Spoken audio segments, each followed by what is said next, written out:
खुशामदीद नाज़रीन, अस्सलाम वालेकुम। तो ये तो बात रोज़े रोशन की तरह वाज़ेह हो चुकी होगी कि अगर आप एक छोटे से मुतालिया और तहकीक करने वाले तालिब इल्म हैं और किसी कॉलेज और यूनिवर्सिटी के अंदर पढ़ रहे हैं, तो ये बात आपको वाज़ेह होगी कि हमारी एकेडेमिया और हमारी मार्केट के दरमियान कितने बड़े गैप्स मौजूद हैं।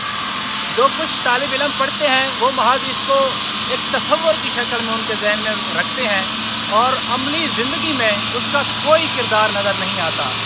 यही कुछ बात हमारे इकोनॉमिक्स के, हमारे फाइनेंस के, या फिर हमारे गवर्नेंस सिस्टम के, या फिर इंटरनेशनल पॉलिटिकल इकोनॉमी के तालिब इल्मों के लिए यही मसाइल दरपेश है।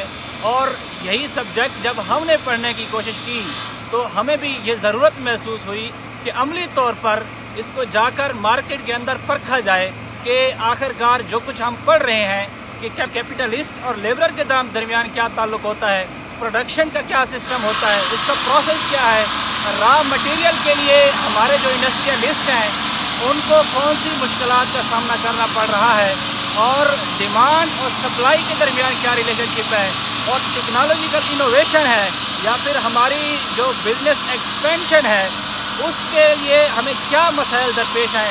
इसके लिए हमें जो ही अपने एक बहुत ही करीबी दोस्त से पेशकश मिली कि वो अपनी फैक्ट्री का एक नौशहरा के अंदर हमें विज़िट करवाएंगे, तो हमने बगैर किसी देर के इसका दौरा करने का इरादा कर लिया।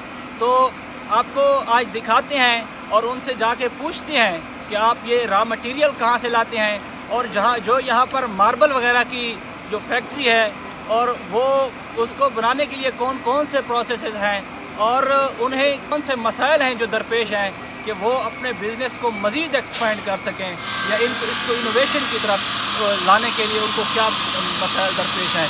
आपको लेकर चलते हैं हमारे यहीं पर काम करने वाले एक दोस्त हैं उनकी तरफ, ताकि वो हमें बताएं कि इस मार्बल फैक्ट्री के अंदर उन्हें रॉ मटेरियल कहाँ से आता है और कितनी किस्मों का होता है, और ये प्रोडक्शन का सिस्टम क्या होता है। आइए उन्हें उनकी तरफ चलते हैं। ये हमारे दोस्त हमें बताएंगे कि ये जो रॉ मटेरियल यहाँ पर इस्तेमाल होता है फैक्ट्री, मार्बल फैक्ट्री के अंदर, ये रॉ मटेरियल कहाँ से लाते हैं, इसके बारे में क्या बताएंगे कि ये पत्थर जो हैं इतने बड़े साइज़ के हैं, और एक तो इनको लाना यहाँ पे एक बहुत बड़ा मसला है, दूसरा ये आते कहाँ से हैं, ये विदेश से आते हैं।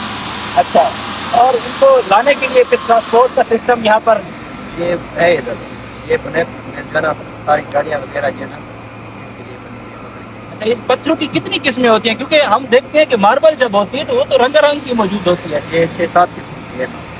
अच्छा, ये पत्थर की क्वालिटीज होती है। 6-7। अच्छा, और ये जो इसके अंदर जो मशीनरी काम कर रही है इसके बारे में हमें क्या बताएंगे कि ये कितनी किस्म की, इसके अंदर कौन कौन सी मशीनें काम कर रही हैं। 2-3 एक है और एक नहीं करती, एक आ देता है। अच्छा, एक तो इनके पास इन्होंने बताया कि एक क्रेन मौजूद है जिसके ज़रिए ये पत्थर उठाते हैं और उसके बाद इसको मशीनरी पर ले जाते हैं। इसके बाद उनके पास कुछ कटर्स होते हैं जो उसकी जो लंबाई है और चौड़ाई है उसको तकसीम कर देते हैं। तो आप ये बताइएगा कि आगे जो डिमांड है मार्केट के अंदर वो मार्बल की डिमांड कैसी है। डिमांड बहुत ज़्यादा है। डिमांड बहुत ज़्यादा है, तो क्या आप इसको पूरा कर पा रहे हैं। पूरा बस लोड शेडिंग नहीं होता, पत्थर जो है ना बहुत ज़्यादा है।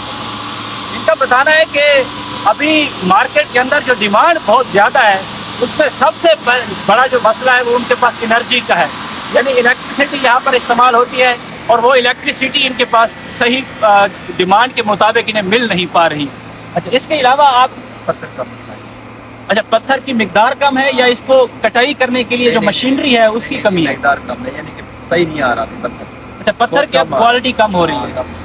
अच्छा, नहीं, अगर इसकी मिकदार बढ़ा दी जाए तो आपके अंदर क्या पोटेंशियल है कि आप कहाँ तक इसको बढ़ा सकते हैं। मुल्क भर के अंदर तो पहले से भी आप काम कर रहे हैं, क्या इसको बाहर भी आप ला के जा सकते हैं। आपने देखा कि हमने फैक्ट्री वर्कर्स से बात की और उनसे पूछा कि उनका रॉ मटेरियल कहाँ से आता है, कितनी किस्मों का होता है और प्रोडक्शन सिस्टम क्या है। मगर हमारे लिए जो बात सबसे ज़्यादा अहम है वो ये है कि हमें हमारे बिजनेसेस को एक्सपेंड करने के लिए कौन कौन से मसाइल का सामना करना पड़ रहा है। उनकी बातों से ये बात बिल्कुल वाज़ेह है, उन्हें सबसे पहले जो चीज़ चाहिए वो टेक्नोलॉजिकल इनोवेशन है।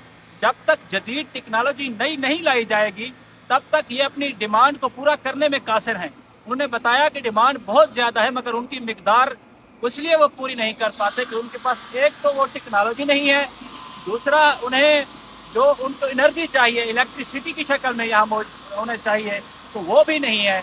और इसके साथ साथ उनका ये कहना था कि इस बिज़नेस को इंटरनेशनल लेवल पर एक्सपेंड करने के लिए उन्हें इंस्टीट्यूशनल वीकनेसेस का सामना है, जिसमें कस्टम के जो सिस्टम है वो फॉल्टी हैं और उनके बिजनेस को एक्सपेंड होने में बहुत ज़्यादा रोके हुए हैं। बहुत शुक्रिया।